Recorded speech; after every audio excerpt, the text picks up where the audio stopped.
It's a funny thing about mothers and fathers.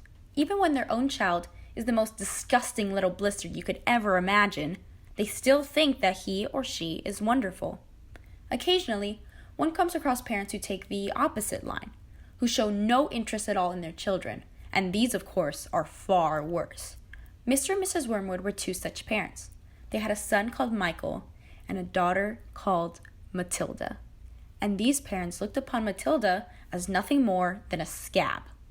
It's bad enough when parents treat ordinary children as though they were scabs, but it becomes somehow a lot worse when the child in question is extraordinary, and by that I mean sensitive and brilliant.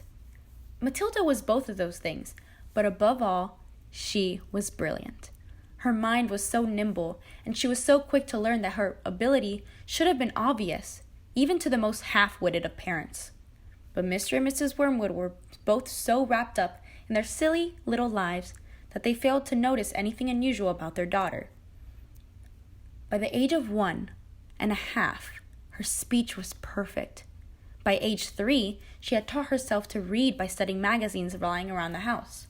At age 4, she could read fast and well. Then, Matilda started to gain a hankering for books. Daddy, do you think you can buy me a book? A book? What do you want a book for? To read, Daddy. What's wrong with the telly, for heaven's sake? We got a lovely telly with a 12-inch screen, and now you're coming asking for a book. You're getting spoiled, my girl. On the afternoon of the day when her father refused to buy her a book, Matilda set out all by herself to walk to the public library in the village, and from then on, Matilda would visit the library every day. Matilda was a little late in starting school. Most children begin primary school at 5 or even just before, but Matilda's parents, who weren't very concerned one way or the other about their daughter's education, had forgotten to make the proper arrangements in advance. She was 5.5 when she entered school for the very first time. The village school for younger children was a bleak brick building called Cruncham Hall Primary School. The head teacher, the boss, the supreme commander of this building was Miss Trunchbull. Matilda's teacher, on the other hand, Miss Honey, was a mild and quiet person and was adored by every child under her care. Miss Trunchbull, the headmistress, was something else altogether.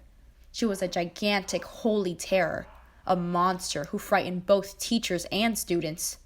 Now, let's get back to Matilda and her very first day of school. Now then, do any of you have happened to learn your 2 times tables already? Matilda put her hand up. She was the only one. Wonderful. Please stand up and recite as much as you can. Matilda stood up and began to say the 2 times table, but when she got to twice 12 is 24, she didn't stop. Twice 13 is 26. Twice 14 is 28. Twice 15 is... Stop! Miss Honey was in shock. How far can you go? How far? Well, I don't really know, Miss Honey. Quite a long way, I think. You mean you can tell me what 2 times 28 is? 56, Miss Honey. What about something harder, like 2 times 487? I think so. 974. Miss Honey gazed at Matilda with absolute amazement. That is really splendid, but what about your other multiplication tables? Do you know any of those? I think so. Matilda, you're a very lucky girl. You have wonderful parents who have taught you to multiply lots of numbers. Was it your mother who taught you? No, Miss Honey, it wasn't. Then your father, he must be a brilliant teacher. No, Miss Honey, he didn't teach me. I checked out a book of mathematics at the library. You mean you taught yourself? Miss Honey took a deep breath. Could you tell me what 14 by 19 is? No, that's too difficult. It's 226. Miss Honey quickly took out a pad and pencil and worked out the problem. 226. In the interval, Miss Honey left the classroom and headed straight for the headmistress's study, wildly excited. When Miss Honey entered the study, Miss Trunchbull was standing behind her huge desk, scowling. What is it you want? There is a little girl in my class named Matilda Wormwood. That's the daughter of the man who owns Van Wood Motors in the village. I was there yesterday. He sold me a car. Terrific bargain. He said that Matilda was a real what? Oh no, Headmistress, that can't be right. I am never mistaken, Miss Honey. Now what is it you want? You're wasting my time. Matilda is a genius. A genius. Miss Honey was determined to have her say, so she began to describe the amazing things Matilda could do. So what? She learned a few zables by heart. That doesn't make her a genius. It makes her a parrot. But she can read, too. So can I. Miss Honey turned and walked out of the study feeling depressed, but by no means defeated. Miss Honey said to herself, I'm going to do something about this child. I don't know what it will be, but I shall find a way to help her in the end. In the middle of the first week of Matilda's first term, Miss Honey said to the class, I have some important news for you, so listen carefully. It is custom for the headmistress to take over the class for one period each week. She will visit us at 2 o'clock on Thursday afternoons, immediately after lunch. So tomorrow at 2 o'clock, Miss Trunchbull will be taking over. So, a warning to you all, the headmistress is very strict about everything, so be alert. And one more thing, a jug of water and a glass must always be on the table. Matilda, you will be responsible for seeing that it's there. At 2 o'clock sharp the next day, the class assembled, including Miss Honey, who noted that the jug of water and the glass were in the proper place. Everyone waited. Suddenly, in marched the gigantic figure of the headmistress in her belted smock and green breeches. Good morning, children. Not a very pretty sight. What a bunch of nauseating little warts you are. When you've been teaching for as long as I have, you'll realize that it's no good at all being kind to children. Read Nicholas Nickelberry, Miss Honey by Mr. Dickens. A fine book that is. But I don't suppose these bunch of morons we've got here will ever read it. I've read it. You're lying to me, madam. Do you take me for a fool, child? Well, Matilda hesitated. No. Trunchbull seated herself behind the teacher's table. Then she reached out a hand and took a hold of her water jug, when suddenly, out of nowhere, a long, slimy newt fell right into the glass. The Trunchbull let out a yell. Ah! What is it? Oh, it's disgusting. It's a snake. It's an alligator. Curiously enough, she had never seen a newt before. She hadn't the faintest idea what that thing was. She was especially furious that someone had succeeded in making her jump and yell like that, because she prided herself on her toughness.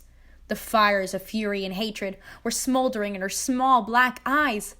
Matilda! Stand up. Who, me? What have I done? Stand up, you disgusting little cockroach. I haven't done anything, Miss Trunchbull. Honestly, I haven't.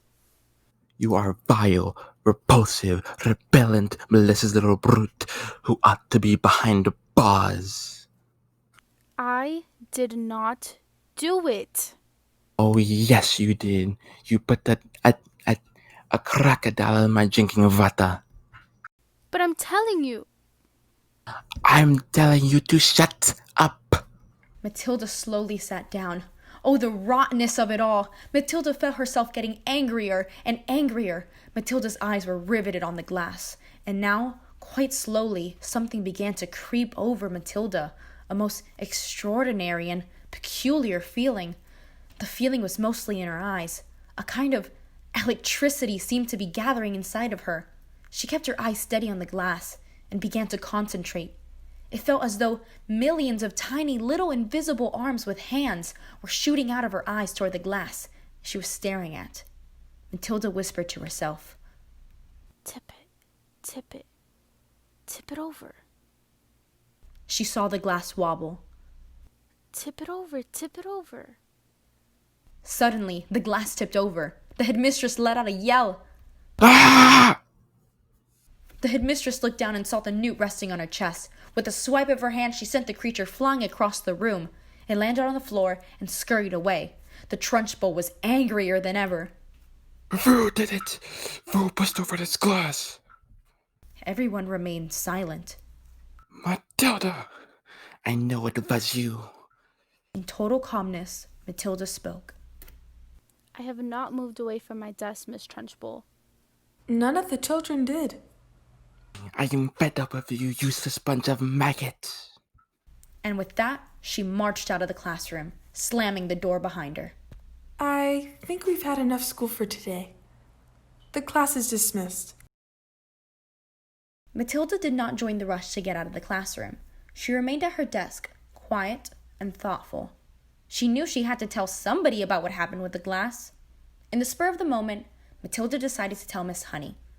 Matilda and Miss Honey were now the only ones left in the classroom.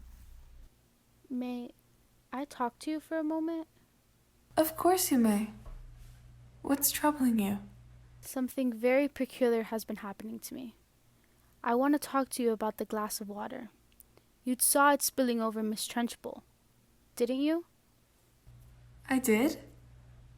Well, Miss Honey, I didn't touch it. I never went near it. I know you didn't. But it was me. I don't think I follow you. I got so angry at being accused, I made it tip over. I did it with my eyes. Miss Honey was silent for a moment.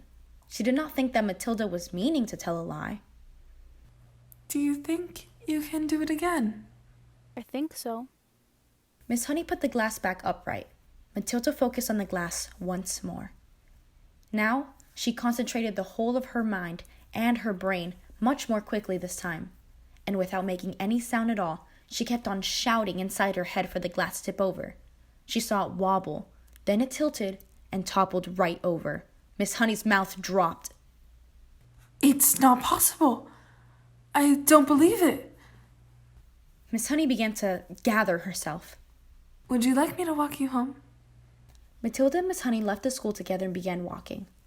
Miss Honey looked over at Matilda. May I tell you a story? Of course. When I was born, my father was a doctor in this village. We had a nice old house. I was born there. They called me Jenny. And then came the first tragedy. My mother died when I was 2. My father, Magnus, needed someone to look after me, so he invited my mother's sister, my aunt Agatha, to come live with us. She was not a kind person. Then the second tragedy.